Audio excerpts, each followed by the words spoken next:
Bueno, muy buenos días. Hoy, hoy quisiéramos, como para cerrar esta parte de anticoagulación, hablarles un poquito de la optimización del manejo anticoagulante. Y esto básicamente, digamos que trae a colación lo que más nos importa en este momento, que es la monitorización o cara a cara de los pacientes para evitar las complicaciones secundarias a la anticoagulación. Como ustedes saben, hemos aprendido muchísimas cosas del manejo de la anticoagulación en los últimos años. Esta es una diapositiva que hemos visto varias veces y sabemos que desde 1930, probablemente hace incluso 100 años, cuando recibimos por primera vez información sobre la heparina, hemos avanzado de una forma vertiginosa en el manejo anticoagulante, pero digamos que al ser estos medicamentos de alto riesgo, hemos encontrado muchas dificultades en el manejo de los pacientes y en evitar las complicaciones secundarias a los efectos adversos de los anticoagulantes. En especial, digamos que a partir de la aparición en el escenario de los antagonistas de la vitamina A y hasta la aparición actual de los nuevos anticoagulantes orales, hemos tenido un gran bache en términos del seguimiento de los pacientes. Inicialmente los pacientes eran poco anticoagulados porque los médicos teníamos mucho miedo de las complicaciones secundarias al uso de los medicamentos, y posteriormente empezamos a anticoagular a todo el mundo y a recibir un montón digamos, de complicaciones secundarias al uso indiscriminado de los anticoagulantes sin una dirección o un direccionamiento directo de un médico que estuviera encargado de la anticoagulación. Entonces, como ustedes saben, pues en 1930 empezamos a usar heparina fraccionada y en este momento pues estamos usando básicamente heparinas de bajo peso molecular, anticoagulantes orales directos y warfarina. Nosotros en nuestro país solamente tenemos warfarina, en otros países del mundo también usan acenocumarol, pero digamos que el manejo de los antagonistas de la vitamina K en general tiene las mismas características. La warfarina, pues ustedes saben que es la más complicada de todas de manejar. Esta viene de un hallazgo incidental de unas vacas en Wisconsin que se comían este trébol. Este trébol estaba contaminado por un hongo y ese hongo era el melilotócido, al cual le hicieron unas modificaciones dentro de sus cadenas farmacológicas, creando el dicumarol. Ese dicumarol es la base del racumín, y posteriormente a eso un marín trató de suicidarse con ese racumín y no lo logró, pero sí empezó a sangrar mucho. Entonces el doctor Porlink, al cual le debemos mucho y le debemos agradecer porque digamos que donó todos sus recursos para crear este laboratorio donde aislamos la warfarina, y después todos los recursos adquiridos por el hallazgo de la warfarina que fueron donados al estudio de la anticoagulación, encontró la molécula de warfarina, y a partir de eso pues empezamos probablemente a simplificar un poco el manejo de los pacientes anticoagulados. Sin embargo, el tratamiento con warfarina, y ustedes me han oído varias veces decir esta frase, pues es un tratamiento complicado y podemos decir que la warfarina es la warfarina. Si fuera fácil de manejar, ella se llamaría el warfarino. Entonces, pues la warfarina tiene sus complicaciones, tiene una ventana terapéutica muy estrecha, su respuesta es impredecible, el inicio y terminación de acción son muy lentos, interactúa con alimentos, interactúa con medicamentos. Hay pacientes que son genéticamente resistentes a la warfarina, y digamos que lo que más influye y lo que más incide en la dificultad del tratamiento con estos medicamentos antagonistas de la vitamina K probablemente es la necesidad de una monitorización rutinaria de la coagulación y los ajustes frecuentes de dosis, que hacen que el paciente pues tenga que estar permanentemente en contacto con el cuerpo médico para poder hacer los ajustes pertinentes y evitar las complicaciones secundarias, ya sea a la sobreanticoagulación o a la subanticoagulación y sus complicaciones trombóticas que conlleva. Estos son los estudios versus la práctica clínica, y ustedes saben que el escenario ideal pues de un estudio clínico es un estudio clínico controlado en el cual tenemos a las enfermeras, a todo el personal de salud pendiente de los pacientes, y cuando nosotros vemos el TTR, esos estudios clínicos controlados, observamos que, por ejemplo, en esos estudios en los cuales comparamos warfarina con nuevos anticoagulantes orales para el tratamiento y prevención de accidentes cerebrovascular en fibrilación auricular no valvular, encontramos que los TTR de esos estudios son muchísimo menos buenos o muchísimo menos óptimos de lo que nosotros quisiéramos. Eso llevó a que en las guías recomendaran que el TTR estuviera más o menos por encima del 70% para que uno asegurara que el paciente no iba a tener eventos tromboembólicos. Ahorita lo vamos a ver en una gráfica. Cuando nosotros observamos TTRs menores del 70%, incluso menores del 50%, podemos igualar el tratamiento con warfarina a usar aspirina y clopidogrel para prevención de ACV, que realmente no sirve para nada.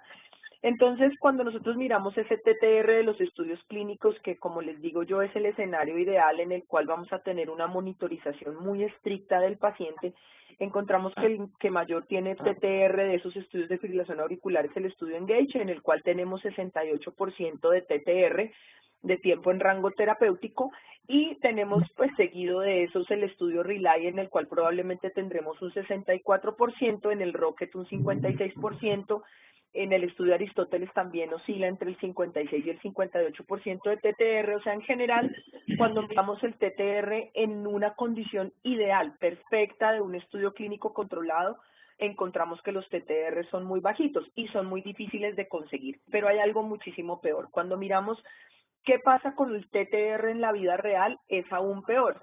Ustedes pues tienen en el último estudio que sacó el doctor Miranda un TTR por encima del 70%, lo cual los hace una institución privilegiada, pero cuando uno lo mira en el mundo en general, uno observa que no supera el 40%, 44% en los estudios clínicos que se han hecho en las clínicas de anticoagulación del mundo. Ahora vamos a ver el registro internacional de clínicas de anticoagulación, en el cual los TTRs en diferentes países del mundo, por supuesto en países desarrollados, oscilan entre un 56 y un 64%, o sea, se asemejan mucho a lo que pasa en los estudios clínicos. Entonces, la pregunta que nos surge y que siempre nos surge cuando pensamos en usar anticoagulantes orales directos es, bueno, ¿qué vamos a hacer para optimizar ese manejo del paciente anticoagulado, en especial cuando está con warfarina? Porque realmente pues en este momento solamente tenemos 4 indicaciones puntuales del uso de anticoagulantes orales directos, y el resto de pacientes tendrán que ir con warfarina hasta que no tengamos un soporte lo suficientemente fuerte para utilizar anticoagulantes orales directos en otras indicaciones. Entonces, en este estudio podemos ver, por ejemplo, estos 66% que son estudios clínicos controlados, esto es práctica clínica, INRs entre 2 y 3, que nos asegurarían un TTR del 70%, y estos son estudios clínicos en los cuales tenemos menos de 2 y más de 3. Entonces, como ustedes pueden ver, o los pacientes están subanticoagulados o los pacientes están sobreanticoagulados, y hay una proporción pequeña de los pacientes que se encuentran realmente en rango terapéutico. ¿Qué pasa con la warfarina? Que normalmente los pacientes están fuera de su rango terapéutico incluso hasta el 50% del tiempo, y cuando vemos los metaanálisis de pacientes anticoagulados con antagonistas de la vitamina K, encontramos, por ejemplo, en este metaanálisis, 71,000 pacientes anticoagulados. Cuando estos pacientes presentaron eventos hemorrágicos, un 44% estaban sobreanticoagulados, y en el caso de eventos tromboembólicos, un 48% estaban por debajo del rango terapéutico. Esto probablemente quiere decirnos o mostrarnos que los pacientes, cuando están anticoagulados con warfarina, claro que pueden presentar un evento tromboembólico recurrente, porque ustedes saben que el INR es muy variable. Tenemos los resultados del ORBIT-IF, en el cual se hicieron seguimientos muy estrictos de los pacientes, de los INR de los pacientes, para ver si era predictivo el valor del INR para el futuro. Si uno tenía un paciente bien anticoagulado 6 meses y los siguientes 6 meses estaba bien anticoagulado, el próximo año iba a estar bien anticoagulado, y la respuesta es no, porque por supuesto la warfarina tiene esa labilidad que nos lleva a pensar que no vamos a lograr ese INR todo el tiempo. Adicionalmente, pues los eventos hemorrágicos, ustedes saben que no suceden solamente per se por el hecho de sobreanticoagularse el paciente, sino que también se pueden presentar en la presencia de INRs terapéuticos, como el estudio de Len Hayek, en el cual ella observa que los pacientes que presentan accidentes hemorrágicos cerebrales secundarios al uso de antagonistas de la vitamina K, hasta en un 40% se encuentran con un INR entre 2 y 3. Entonces, no necesitamos estar sobreanticoagulados ni subanticoagulados para presentar eventos tromboembólicos o eventos hemorrágicos, pero sí, realmente al optimizar el tratamiento anticoagulante de los pacientes, pues vamos a lograr minimizar estos eventos. cualquier factor que nos asegure una mejoría en el tiempo en rango terapéutico, pues hará que nos mejoren los eventos adversos. ¿Qué hemos visto que sirve? Sirven las clínicas de anticoagulación, sirven los software computarizados para seguimiento de INR y sirve el uso de automonitoreo de los valores de INR. Probablemente a qué van a migrar las clínicas de anticoagulación y ahorita vamos a ver cómo nacieron y cuál es el futuro de ellas. Probablemente lo que vamos a migrar es a un manejo paciente médico que sea muy monitorizado con CoaguCheck. Adicionalmente, pues vamos a tener las ayudas tecnológicas de los software y la comunicación por vía electrónica o por celular. Y adicionalmente vamos a tener que migrar las clínicas de anticoagulación para hacer grandes centros de manejo especializado de trombosis en el cual nosotros podamos llegar hasta donde queramos llegar. Siempre que pensemos en crear una clínica de anticoagulación, podemos empezar desde algo súper básico de monitorizar INRs de pacientes anticoagulados, que es completamente válido, hasta pensar en cosas muchísimo más grandes y muchísimo más importantes como manejos especializados de los pacientes con enfermedad tromboembólica y centros de investigación inmensos donde podamos aportarle un montón de cosas positivas a nuestros pacientes. La optimización de la terapia anticoagulante debe seguir estos parámetros, es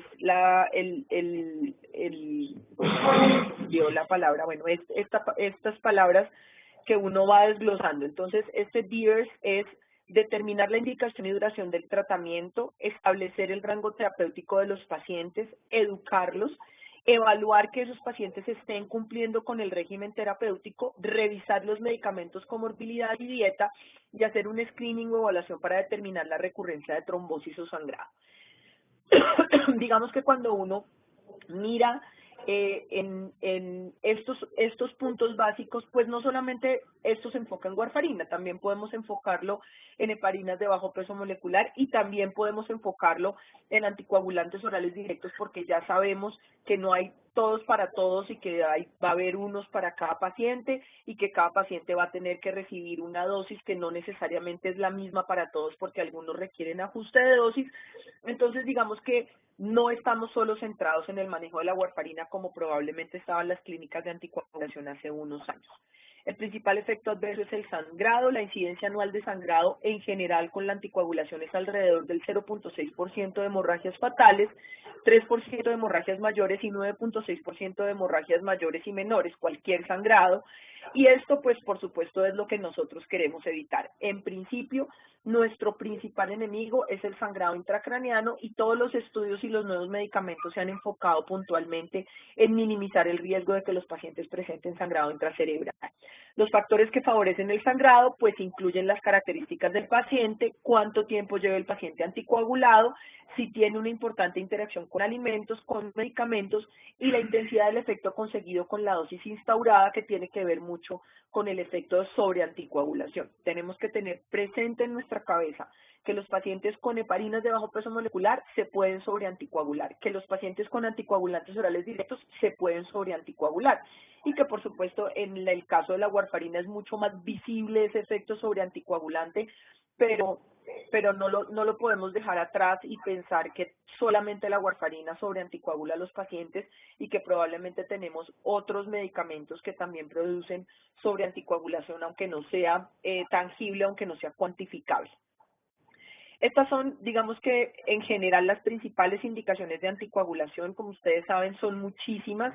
La primera, pues todo el espectro de la enfermedad tromboembólica, trombosis venosa profunda, a repetición, tromboembolismo pulmonar y tromboembolismo recidivante, la valvulopatía mitral si tiene fibrilación auricular paroxística o embolía sistémica previa, los prolapsos mitrales si tienen placas en aorta, AITs, embolía sistémica previa o algunas características puntuales, valvulopatía aórtica también, fibrilación auricular, por supuesto, miocardiopatías dilatadas con fracción de eyección de menos del 35% en algunos casos, cardiopatías isquémicas cuando tienen trombos murales, prótesis biológicas en algunos casos, prótesis mecánicas siempre, y las otras indicaciones de digamos, de trombofilias que podrían tener una indicación de anticoagulación en algunos casos puntuales. Entonces, cuando uno mira el espectro de los pacientes que van a permanecer anticoagulados, el espectro se vuelve inmenso y nosotros vamos a tener en nuestras clínicas de anticoagulación muchísimos pacientes con muchísimas patologías que podríamos estar ayudando en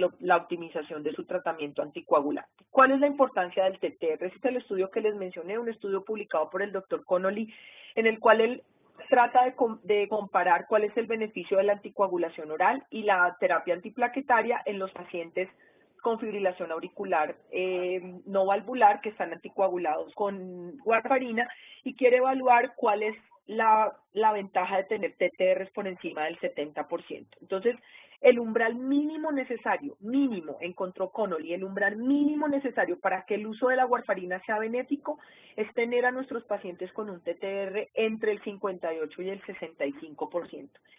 Si nosotros tenemos TTRs por debajo del 55%, probablemente nos da lo mismo darle al paciente aspirina clopidogrel, que ya vimos que en los estudios demuestra que no sirve para prevenir ácido isquémico, en el cual tenemos ya una comparación en el estudio Averroes que nos comparó apixaban versus aspirina y vemos cómo en el grupo de la apixaban la prevención del ácido isquémico fue absolutamente contundente comparada con el uso de la aspirina. Entonces, digamos que ya sabemos que esa terapia antiplaquetaria definitivamente no sirve para prevenir ácido isquémico en fibrilación auricular no valvular. Entonces, ¿qué tenemos que tenerles? A nuestros pacientes con fibrilación auricular no valvular tenemos que tenerles TTR por encima del 65% para que nosotros les demostremos que sí sirve la terapia anticoagulante. De lo contrario, si los tenemos con menor TTR, nos da lo mismo no darles nada porque la guía nos dice que sigamos a dar aspirina, es mejor que no le demos nada.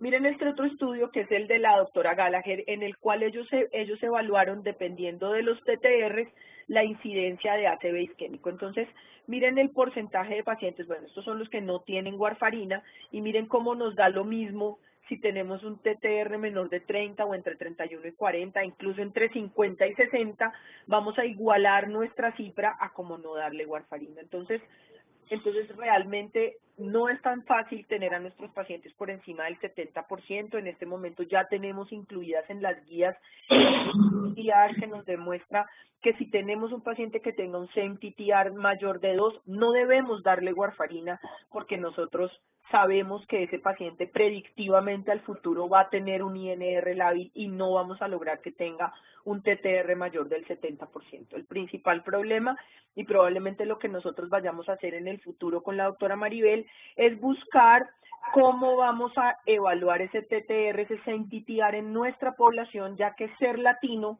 le agrega 2 puntos al CEM-TTR.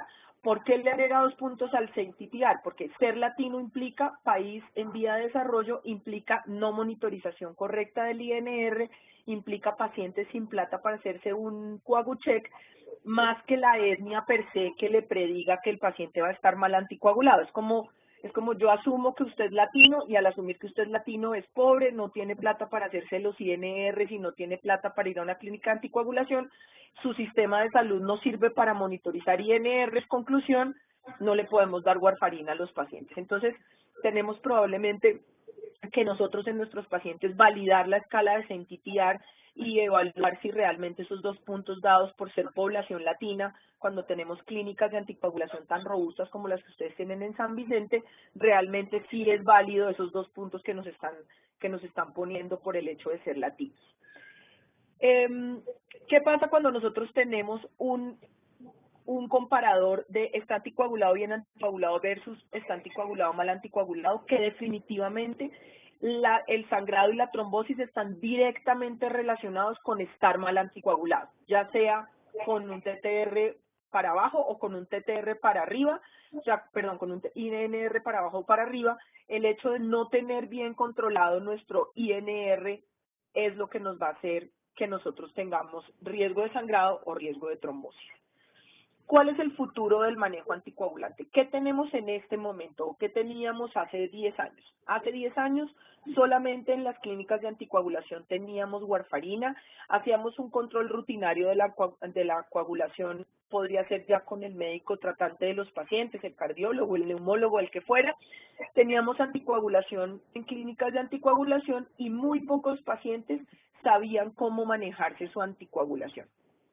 Posteriormente, empezaron a aparecer un montón de intervenciones en los centros para que los pacientes se apropiaran del tratamiento anticoagulante y esto viró.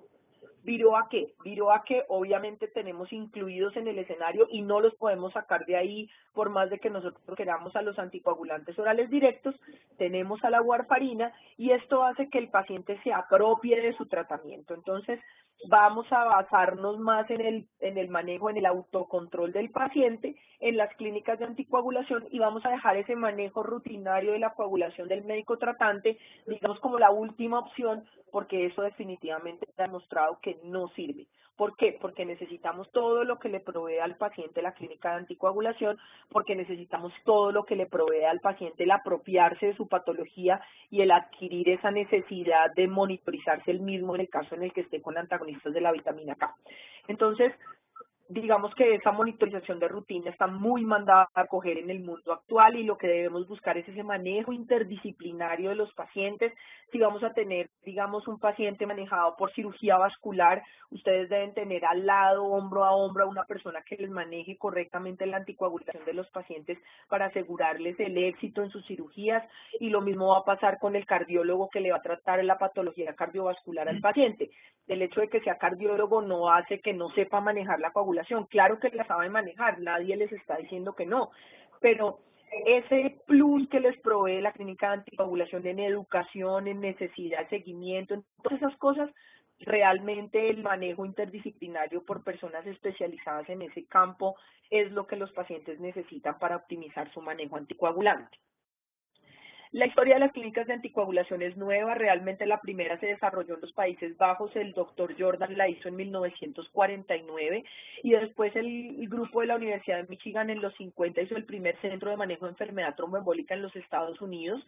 Luego en los años 70 obviamente ya empezó el boom de la warfarina, empezaron a anticoagular mucho más pacientes y se hicieron muchísimos más centros en los Estados Unidos y luego se hizo la Red Nacional de Clínicas de Anticoagulación que fue apoyada por el Anticoagulation Forum y en la década de los 90 ya teníamos alrededor de 1.300 clínicas de anticoagulación en el escenario. Miren cómo nosotros en los países en vías de desarrollo, y probablemente por eso nos pusieron los 2 puntos en el CENTITR, estamos súper quedados en el manejo de anticoagulante. Probablemente las clínicas de anticoagulación en Colombia no empezaron antes del año 2000. Las más viejas que tengamos, la de la fundación puntualmente, pues yo la hice en el año 2006, cuando estaba terminando mi residencia en medicina interna, entonces imagínense cómo estamos de quedados comparados con la historia que no es vieja de las clínicas de anticoagulación en el mundo. Aproximadamente tenemos 1.300 clínicas de anticoagulación en el registro del Anticoagulation Forum. Esta es la página web por si quieren darle una mirada. Y el objetivo es proporcionar un manejo sistemático y organizado de la coagulación. Por supuesto, se centraban en su mayoría en el uso de warfarina. Esta es la página del Anticoagulation Forum. Ahí pueden encontrar artículos, conferencias en vivo. Es una página gratuita. Ustedes pueden ingresar gratuitamente a hacerse miembros del Anticoagulation Forum. Entonces, digamos que ahí les dan los tips para poder certificar y volver excelente su clínica de anticoagulación, centro de excelencia en anticoagulación. Entonces, digamos que es una herramienta bastante buena.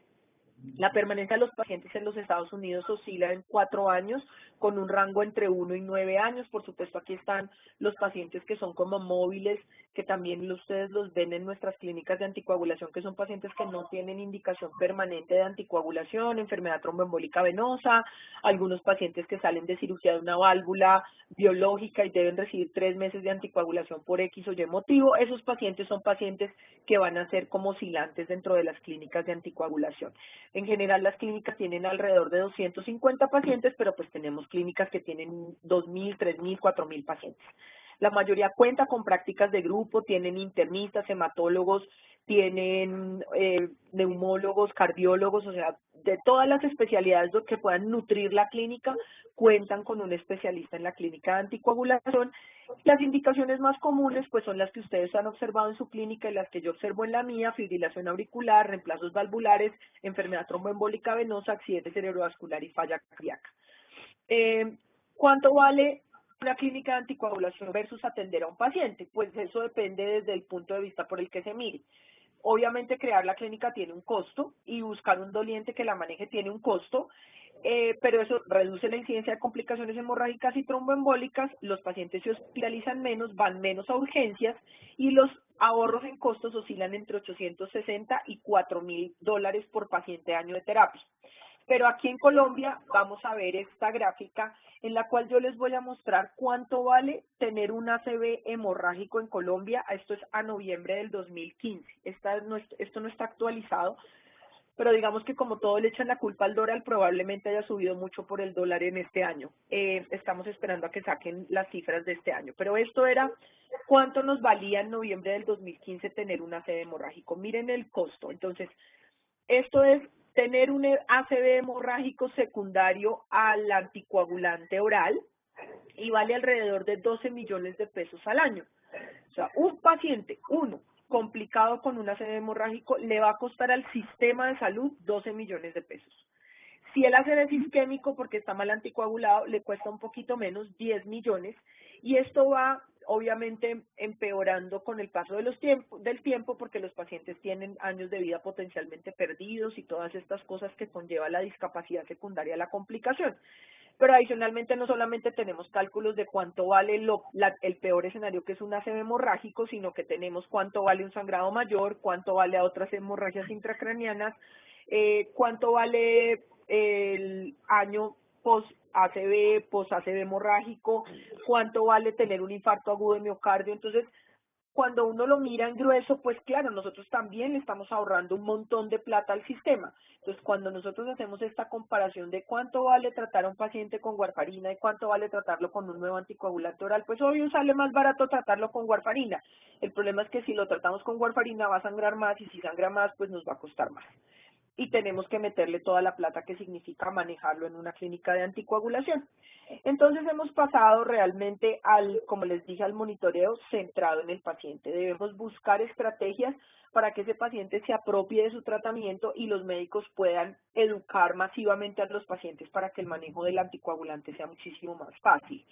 Si el paciente tiene conocimiento, sabe cuál es su enfermedad y sabe cuál es su tratamiento y sabe cuáles son los efectos adversos de él, va a tener un mejor manejo de su tratamiento anticoagulante. O sea, en este momento, antes uno buscaba que el paciente supiera lo menos de su enfermedad para que no hiciera tantas preguntas, para que la consulta no se hiciera tan extensa. Ahora realmente los pacientes se rebelaron y llegan a la consulta con un montón de dudas, preguntas, han consultado en Google, se han metido a Internet, o sea, la información ellos la tienen a la vuelta de la esquina. Entonces nosotros debemos proporcionarles información válida y fidedigna para que ellos no se vayan a confundir, porque cuando ustedes, no sé si ustedes hayan hecho el ensayo, pero cuando uno mete en Google warfarina pacientes, les puede aparecer una cantidad de cosas que ustedes probablemente no quieran que su paciente vea.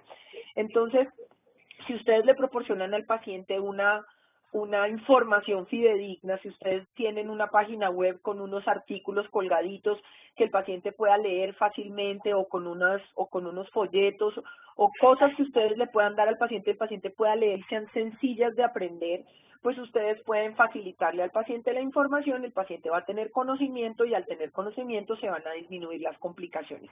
Tenemos muchísimas estadísticas y vemos que realmente en esos pacientes que se automanejan, por ejemplo, bueno, estas son estadísticas del Reino Unido y la razón es que en el Reino Unido las cosas, pues ustedes saben que todas están manejadas por NICE y ellos son lo más importante para ellos es la costo efectividad. Entonces, si ustedes demuestran que un procedimiento es costo efectivo y le va a reducir costos al sistema, ellos lo proveen al paciente. Si usted le formula un antagonista de la vitamina K a un paciente en el Reino Unido, con la primera dosis de warfarina le entregan un Coagucheck. Y ese Coagucheck ayuda a que ese paciente se monitorice semanalmente. Entonces, ellos tienen unas estadísticas en las cuales demuestran que un paciente monitorizado en automonitoreo con Coagucheck, manejado obviamente en paralelo con la clínica de anticoagulación, le reducen millones de libras esterlinas en costo comparadas con un paciente que se vaya con su warfarina para la casa, como nos sucede con muchísimos pacientes de nuestro país. Siempre es mejor, obviamente, que el control médico rutinario. Lo peor en este momento es el control médico rutinario. Entonces tenemos un montón de celos profesionales del médico que es el médico tratante del paciente, que dice, venga, yo voy a manejar a mi paciente porque es mi paciente, yo me voy a encargar de la anticoagulación, yo me voy a encargar del manejo de las comorbilidades, yo me voy a encargar de todo. Y eso lo único que hace es complicarle la vida al paciente. Entonces nosotros debemos venderle a los médicos que ese manejo, digamos como en esa isla de mi paciente, pues no es lo más eficaz para el paciente, eso es lo menos funcional. Entonces, lo que debemos asegurarle a nuestros pacientes, a nuestros médicos, es que nosotros vamos a tener solamente el control de la coagulación. Mire, doctor, no se preocupe, nosotros le organizamos el chicharrón de la warfarina, usted siga tratando a su paciente y nosotros educamos a su paciente, hacemos que se haga juicioso el INR, no le vamos a quitar a su paciente de su consulta. Obviamente, pues esto es muy porque yo lo aprendí en la práctica privada, probablemente en la práctica pública sea muchísimo más sencillo porque el paciente pertenece al sistema, pero en la práctica privada nosotros también debemos proporcionarle al paciente la posibilidad de que tenga este beneficio de tener las clínicas de anticoagulación y pueda monitorizarse de una forma correcta. Las recomendaciones de las guías NICE son absolutamente contundentes. Ellos tienen unas guías que se llaman guías para manejar fibrilación auricular en la práctica clínica ambulatoria, y las conclusiones básicamente es que los pacientes crónicamente anticoagulados necesitan controlarse regularmente para asegurar que están tomando la dosis correcta de su medicamento, y adicionalmente pues eso les genera a los pacientes ansiedad, tienen que ir a donde su médico, si el paciente está sobre anticoagulado pues va a tener riesgo de hemorragia y trombosis, por supuesto esto le va a generar tiempo, le va a generar costos. Entonces nosotros pensamos, por ejemplo, ustedes imagínense el escenario de tener un paciente las primeras 6 semanas anticoagulado con warfarina. La guía dice que usted las primeras 6 semanas debería hacerle un INR cada semana a ese paciente para ajustarle la dosis, etcétera, etcétera. Entonces imagínense a un paciente, de los pacientes que nosotros vemos en la práctica clínica pública, cogiendo un bus todas las semanas para ir a mostrar su INR a la consulta. Entonces, como ellos sí hacen la cuenta de todo, pues eso les cuesta el bus, eso les cuesta el tiempo de transportarse en el bus, eso les cuesta el tiempo de esperar a que lo atiendan en la consulta. Entonces, por supuesto, proporcionarles estrategias para disminuir ese tiempo y esa plata que el paciente gasta en hacer todo ese monitoreo es una práctica costo efectiva para ellos. Entonces, lo más importante es que el paciente se autocontrole cuando tenga un resultado instantáneo. O sea, vuelvo y les repito, este es el escenario ideal. Probablemente nosotros jamás podamos tener a los pacientes en San Vicente o a los pacientes en un hospital público en Bogotá con un Coagucheck, pues porque el aparato tiene unos costos muy altos y las tiritas tienen unos costos muy altos. Pero si nosotros logramos por lo menos que el paciente tenga la certeza de que puede monitorizarse su INR en casa y nos lo puede enviar por correo, nos lo puede enviar en un chat, nos puede llamar y darnos el resultado, vamos a reducirle al paciente un montón de problemas en términos de costos y vamos a evitarle complicaciones secundarias a su anticoagulación.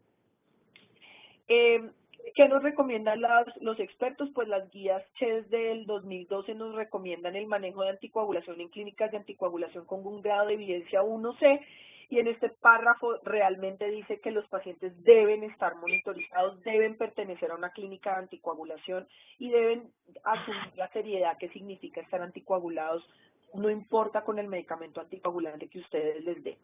Entonces, ¿cómo le justifica a uno una institución crear una clínica de anticoagulación? Porque el tratamiento anticoagulante tiene un riesgo importante de complicaciones. Esto puede sonar feo, pero uno lo primero que debe hacer antes de establecer una clínica de anticoagulación es satanizar el anticoagulante. Esto es terrible, esto es peligrosísimo, esto es un medicamento de alto riesgo, los pacientes pueden sangrar, la probabilidad de que sangren es 1.2% con warfarina al año, intracraniano, y sangrados mayores es un porcentaje importante, pero yo le tengo la solución. Le tengo una clínica de anticoagulación donde vamos a tener altas obtenciones de rango terapéutico, reducción de complicaciones hasta en un 81%, un menor número de hospitalizaciones por año, un menor número de consultas a urgencias y una reducción significativa de costos en lo que conlleva pues a todas las complicaciones y al que el paciente acuda a urgencias porque se le prolongó el INR, qué sé yo. Las funciones principales, pues en el caso de que tengamos a nuestros pacientes con warfarina, es vigilar el PT y INR, regular y ajustar la dosis de warfarina, educar al paciente continuamente, identificar factores de riesgo para complicaciones trombóticas o hemorrágicas, y esto aplica para todos los anticoagulantes. No, mira que me iniciaron un antibiótico, me pusieron un antiinflamatorio, un esteroideo, me pusieron una inyección intramuscular, un montón de cosas que pueden hacer que nuestros pacientes tengan complicaciones. Y que eso tenga una intervención oportuna. Me sobreanticoagulé, ¿cómo lo voy a manejar? Me subanticoagulé, ¿cómo lo voy a manejar? No encontré el medicamento anticoagulante oral directo en el mercado, o no me lo aprobaron en la EPS, o no me entrega, mira, aquí le entrego una muestra médica mientras le entregan su medicamento para evitar al máximo las complicaciones. Revertir la sobreanticoagulación en el caso en el que los pacientes ingresen sobreanticoagulados, manejo periprocedimientos, esto incluye todo el tema de la terapia puente y toda la suspensión de los medicamentos para procedimientos, y vamos a hacer la primera línea de acceso a la asistencia sanitaria, o sea, vamos a hacer nosotros como la puerta de entrada. Mira, no vayas a urgencias si tienes INR de 5, puedes manejarlo en tu casa. No vayas a urgencias si tuviste una gingivorragia, si tuviste una epistaxis que se autolimitó, que son muchísimas razones por las cuales los pacientes acuden frecuentemente a urgencias.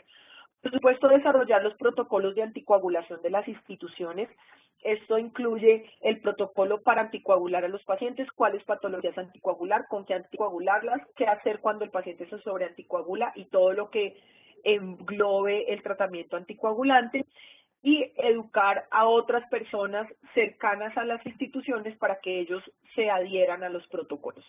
Adicionalmente, pues, digamos que esto es una estrategia que nosotros creamos, pero pues que ustedes también la pueden crear, es la clínica virtual de anticoagulación. La clínica virtual de anticoagulación es como tener a la clínica, pero ustedes la tienen por vía virtual.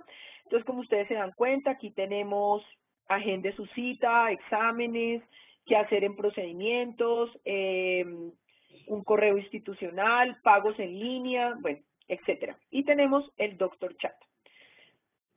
Este es el portal. En este momento, no, por favor, no vayan a entrar porque está caído. Esto necesita mantener las plataformas, necesita plata, y no hemos conseguido nuestro patrocinio para volverlo a activar, pero probablemente lo vayamos a hacer prontamente. Entonces, esta es nuestra página para entrar.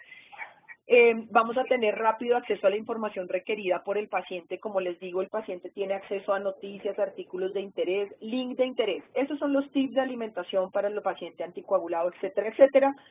Comunicación directa con el médico de la clínica. Ya les voy a mostrar cómo funciona la calculadora del INR. Tenemos el Doctor Chat, que es una sesión de chat que se hace con los pacientes o con especialistas en el tema. En algún momento se planea el Doctor Chat, uno manda una información, dice mañana va a haber Doctor Chat con los pacientes de tal a tal hora, y se sienta y los pacientes le preguntan qué hago si me sangra la encía, qué hago si me sangra la nariz, etcétera. Y obviamente los pacientes tienen la posibilidad de contactarse unos con otros, entonces se crean estos foros en los cuales los pacientes opinan y dicen cosas, y bueno, eso también les ayuda mucho a ellos a adherirse muy bien al tratamiento.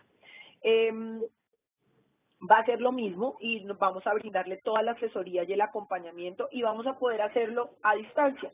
Entonces también vamos a poder contar, nosotros por ejemplo tenemos un centro en Madrid, que es una ciudad que queda, un pueblito que queda cerca de Bogotá. Entonces los médicos nos consultan por vía virtual, hacemos telemedicina con ellos y hacemos consulta de clínica de anticoagulación por vía virtual. Esta es la página, entonces el paciente se autentica, pone su usuario, su clave, y tenemos una pestaña para pacientes y una para profesionales de la salud.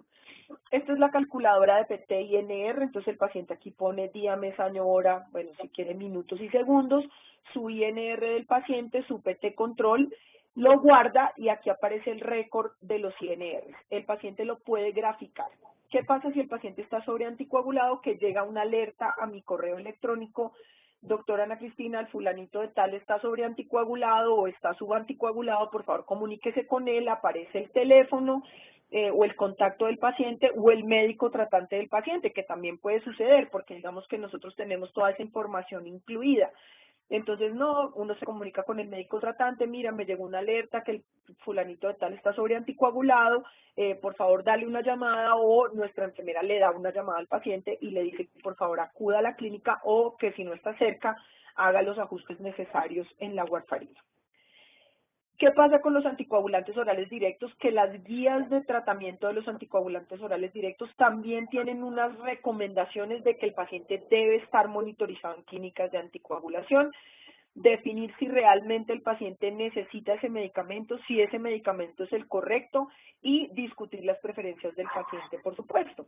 Adicionalmente tienen, cuando ustedes se meten a la página de las guías, ellos tienen una tarjeta, que aquí les traigo la fotico, en la cual tienen pues lo mismo que tenemos con los antagonistas de la vitamina K, la identificación del paciente, cuál es la dosis, por qué está indicado el tratamiento, cuándo empezó, quién fue el médico que se lo indicó, y un teléfono de contacto, las visitas que uno debe planear para el paciente. Aquí está qué le debe tomar en la primera visita, qué le debemos tomar cuando lo monitorice, qué son importantes instrucciones para el paciente, qué medicaciones concomitantes tienen y los contactos de emergencia. Esto está en varios idiomas, entonces, pues digamos que ustedes lo pueden adaptar a su clínica de anticoagulación. Esta es la página, que es la página de la Sociedad Europea de Cardiología, y ahí están pues los documentos de las guías si ustedes los quieren bajar.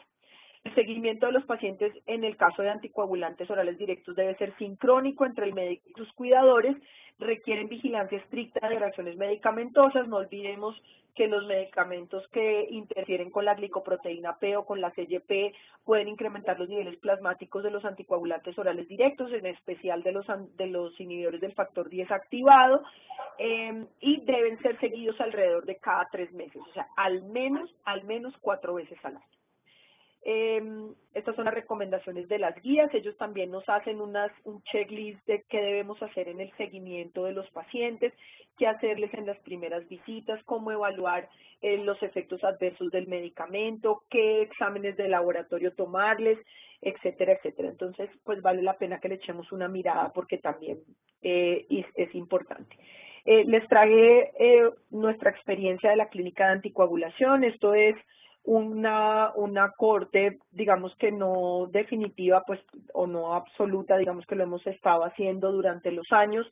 Tenemos una primera corte publicada en el 2012, esta fue la última que publicamos en el 2015 en la Revista Colombiana de Cardiología, y lo que fue mostrar nuestra experiencia. Estos son nuestros datos demográficos. Tenemos una edad promedio de 65 años, una proporción importante de mujeres, la distribución por edad, pues tenemos una población entre 65 y 85 años que es importante, y curiosamente, a diferencia de varias clínicas de anticoagulación en el mundo, nuestra primera razón de hospitalización de inclusión en la clínica es enfermedad tromboembólica venosa, seguida por supuesto de fibrilación auricular, trombosis arteriales, ACV y reemplazos valvulares mecánicos. Nosotros no contamos con muchos pacientes con reemplazos valvulares mecánicos, y la razón es que los cirujanos cardiovasculares tomaron la decisión de ellos manejar la anticoagulación de sus pacientes. Esto ha cambiado, pero pues en este momento puntual de este corte, para la publicación, ellos le manejaban la anticoagulación a sus pacientes. Este es nuestro TTR, el tiempo en rango terapéutico es 53.5%, y estos son los porcentajes de rangos. Digamos que entre 2 y 3 teníamos 54%, entre 3, 1 y 4, 12%. Hay algunos artículos que incluso incluyen en este grupo pacientes que tengan hasta 1,8. Entonces, de TTR, nosotros lo incluimos estrictamente por encima de 2. Este 53.5% para nosotros es aceptable. En el ISAM, que es el registro de anticoagulación oral, tenemos en España, que es en Italia, que es la que tiene más, un TTR del 69%, pero las clínicas de anticoagulación en los Estados Unidos oscilan entre un 55 y un 58%, en Canadá 62% y en Francia 59.3%. Los eventos adversos de los pacientes, pues tenemos solamente un paciente que tuvo un sangrado mayor, 16 pacientes con sangrado no mayor de warfarina. Esto incluía cualquier sangrado, pacientes que hubieran tenido gingivorragias, pacientes que hubieran tenido epistaxis, pero pues los incluimos todos. 6% de retrombosis. Estos pacientes con dispepsia son pacientes, nuestros primeros pacientes tratados con dabigatran, en los cuales hubo en muchos casos que cambiar el anticoagulante por el efecto adverso. Como ustedes ven, pues es una corte importante de pacientes y solamente tuvimos 23 eventos adversos, el 12% de nuestros pacientes con warfarina, y el resto, pues en este momento no teníamos una proporción tan grande. Si ustedes se dan cuenta, en esta grafiquita teníamos un 71% de la población tratada con warfarina, 15% con rivaroxaban, solo un 1% con apixaban, 8% con dabigatran y 5% con enoxaparina. Probablemente cuando hagamos nuestra nueva corte, que hace parte de nuestro trabajo de grado de Maribel, en la cual vamos a tipificar esa población nuevamente y vamos a hacer estas características nuevamente, tanto en San Vicente como en la Fundación, probablemente este gráfico haya cambiado y haya virado un poco a un incremento de los pacientes con anticoagulantes orales directos y a una disminución del tratamiento con warfarina. Y también probablemente vaya a haber cambiado un poco las indicaciones de anticoagulación. Estos son los ingresos a urgencias por efectos de la anticoagulación. Tenemos, como les dije, 12 pacientes que ingresaron por sangrado con warfarina, 4 por retrombosis y solo 5 pacientes que ingresaron por INR alto, lo cual digamos que nos da o nos muestra que los beneficios de la clínica son importantes en disminución de los eventos de consultas a urgencias. Este es el artículo anterior, que fue beneficios de una clínica de anticoagulación publicado en Acta Médica Colombiana. Aquí, como ustedes se dan cuenta, también tenemos un TTR del 53% y seguimos con nuestros pacientes con FA y tromboembolismo venoso como la primera causa de ingreso. También tenemos solamente un paciente con sangrado mayor, 13 pacientes con sangrado menor y 2 pacientes con eventos trombóticos. Entonces, realmente, cuando uno ve esto expresado en términos de si esto le sirve o no le sirve a los pacientes, pues por supuesto les sirve, y lo importante es tener los datos y poderlos publicar y poderlos mostrar para que ustedes puedan, digamos que, generar ese beneficio en términos de reducción de costos. ¿Qué significa esto? Tengo este comentario editorial y con esto termino. Este es un comentario que escribimos en Acta Médica Colombiana y es qué va a pasar en la nueva era de la anticoagulación, qué va a pasar al futuro. Y mi opinión, y para concluir esta pequeña charla, les quisiera decir que lo que va a pasar es que van a resurgir las clínicas de anticoagulación y depende de nosotros la forma en la cual resurjan. Vuelvo y les repito, podemos empezar desde una clínica muy básica donde tengamos una enfermera y monitoricemos solo INR, a volvernos grandes centros de manejo de los pacientes anticoagulados, de los pacientes con enfermedad tromboembólica, en donde le proporcionemos a nuestros pacientes un manejo integral de tratamiento anticoagulante, donde nosotros tomemos decisiones con respecto a la suspensión de la anticoagulación, al reinicio de la misma, hacer manejo de la anticoagulación periprocedimiento, todas estas cosas que le van a proporcionar beneficios a nuestros pacientes, que son un plus. ¿Qué es la clínica de anticoagulación? La clínica de anticoagulación es un plus, es un valor agregado que nosotros le estamos generando a nuestros pacientes para optimizar el manejo de su anticoagulación, y probablemente esto les genere a los hospitales una reducción importante de costos, que en nuestro sistema de salud también es muy importante. Muchas gracias.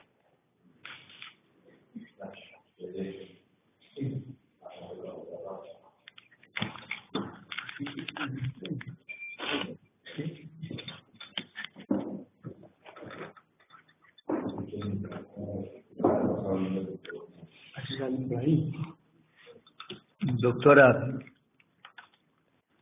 ¿me copia o no? Hola, doctor Tobón. Bueno, eso está despierta, como todos aquí. Bueno, no, me parece muy buena su revisión, extensa. Casualmente en estos días hablaba con el doctor Esteban Gómez. Nosotros en Colombia estamos en mora de hacer la Asociación Colombiana de Clínicas de Anticoagulación.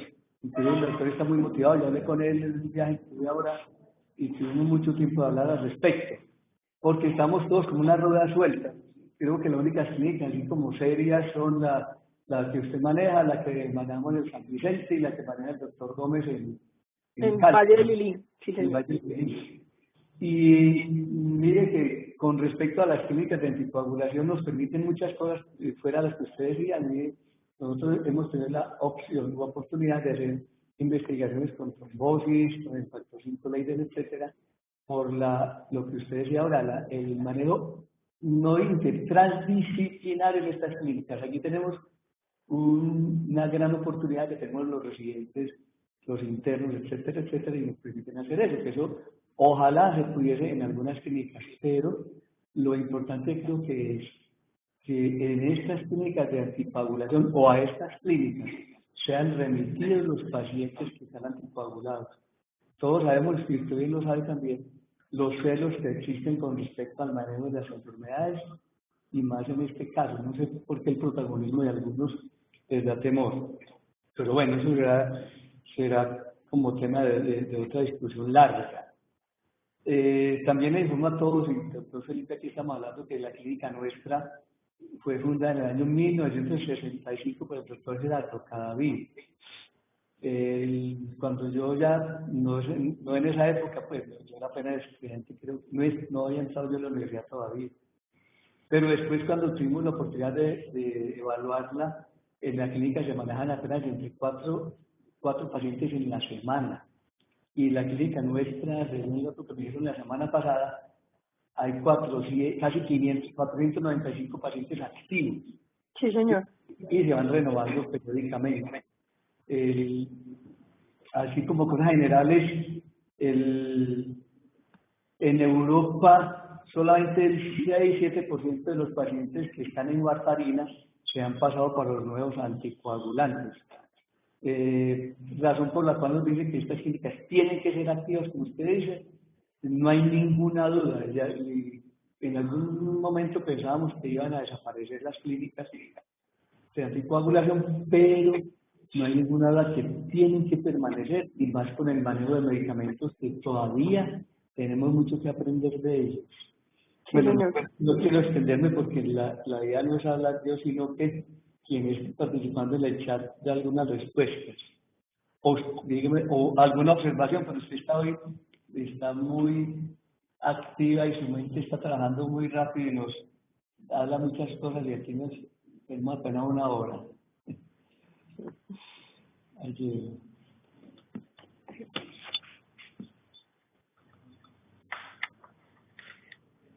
Aquí hay una pregunta.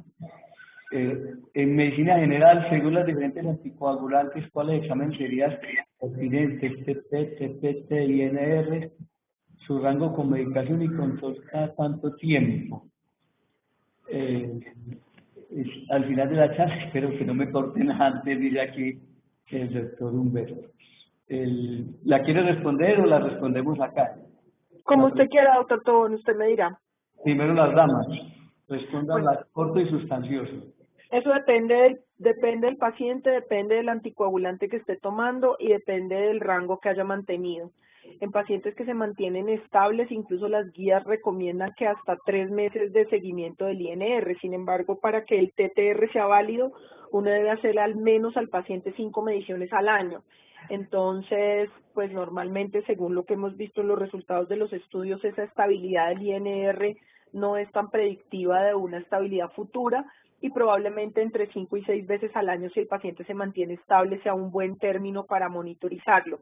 Si está con warfarina, pues será PT-INR. Si está con anticoagulantes orales directos, el manejo rutinario, la monitorización rutinaria de la anticoagulación no se usa, pero sí debemos hacerle seguimiento de la función hepática y la función renal a estos pacientes para ver si necesitan ajustes de las dosis o cambio del anticoagulante oral directo. Bien. ¿Alguna pregunta?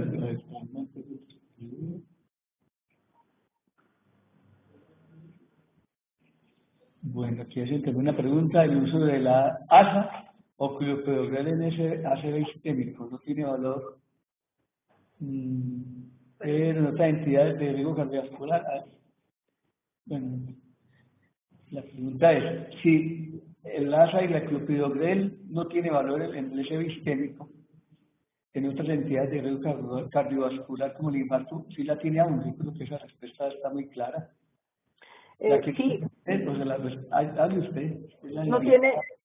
no es en el ACV isquémico, es realmente en prevención de ACV isquémico en fibrilación auricular no valvular. Eso es una entidad aparte de riesgo cardiovascular y prevención secundaria en infarto agudo de miocardio y en ACV isquémico criptogénico. Digamos que eso es otra patología diferente.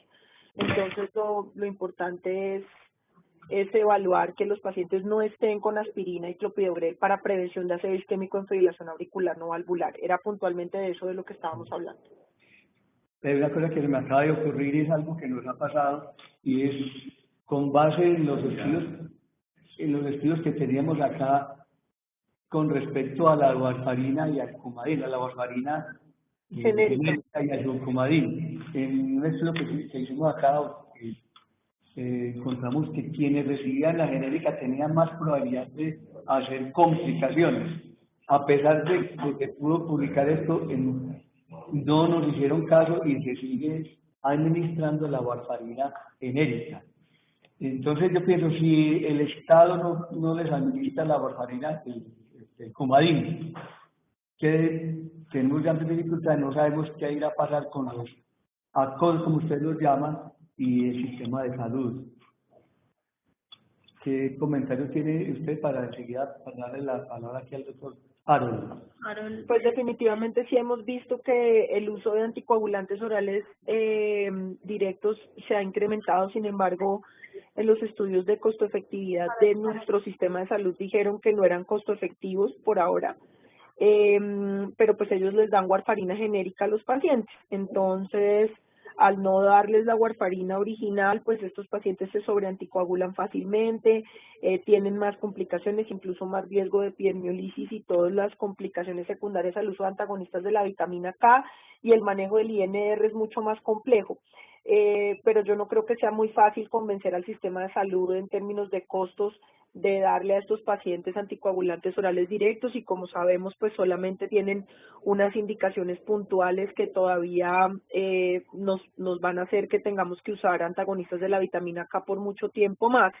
Lo ideal pues es que el paciente adquiera la warfarina original, pero si no, pues hacerle un monitoreo estricto y tratar de que al menos le den de la misma marca siempre, que eso es una buena opción, que el paciente exija en su EPS que le den siempre la misma marca de warfarina, o que adquiera la misma marca de warfarina, pues que por lo menos le asegura un poquito más de estabilidad. Y si está tomando Coumadin, vale la pena que adquiera varias cajas del mismo lote, porque incluso puede haber variabilidad entre diferentes lotes del medicamento. Entonces, pues si encuentra un mismo lote, que compre varias cajitas, que eso se demora varios meses en vencerse. Y yo creo, para no hablar más, yo creo que la idea de la Asociación de Clínicas de Anticoagulación le daría mucha fuerza a nivel estatal a esto, porque cada uno por su lado no vamos a obtener absolutamente nada. Maribel, Doctor Tobón, una cosita con respecto a CATA. ACATA ya está creado, la Asociación Colombiana de Anticoagulación, Antitrombosis y Tromboprofilaxis. Nosotros tenemos estatutos, tenemos todo, o sea, ya está creada la asociación. Lo que pasa es que tenemos que nutrirla con nuestras clínicas de anticoagulación. El trabajo que está haciendo Juan Esteban es contactarse con todas las personas líderes en anticoagulación, o personas que estén interesadas en el tema, personas en las diferentes sociedades, para poderlas incluir dentro de nuestro grupo. O sea, nosotros estamos abiertos a que cualquier persona que quiera participe.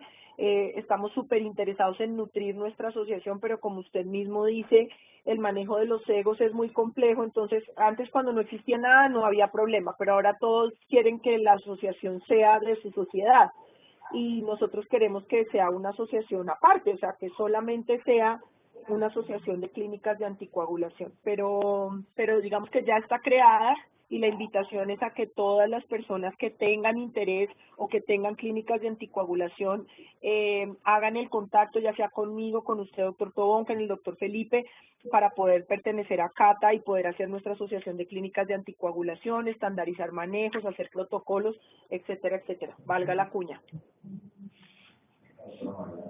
¿Alguna pregunta del auditorio? ¿Alguna pregunta de los que están en el chat? No. Bueno, de todas maneras, me parece muy buena la revisión. Esto es como una invitación a todos, como decía yo ahora, para no demorarnos mucho en estas teleconferencias. Y la idea es seguir en comunicación permanente con quienes son los líderes de estas clínicas y para como darle estatus a lo que realmente queremos hacer. Muy buenos días para todos. Doctora, muy buenos días. Que pase muy bien y ánimo. Doctor Tobón, un abrazo. Mil gracias a todos por su atención.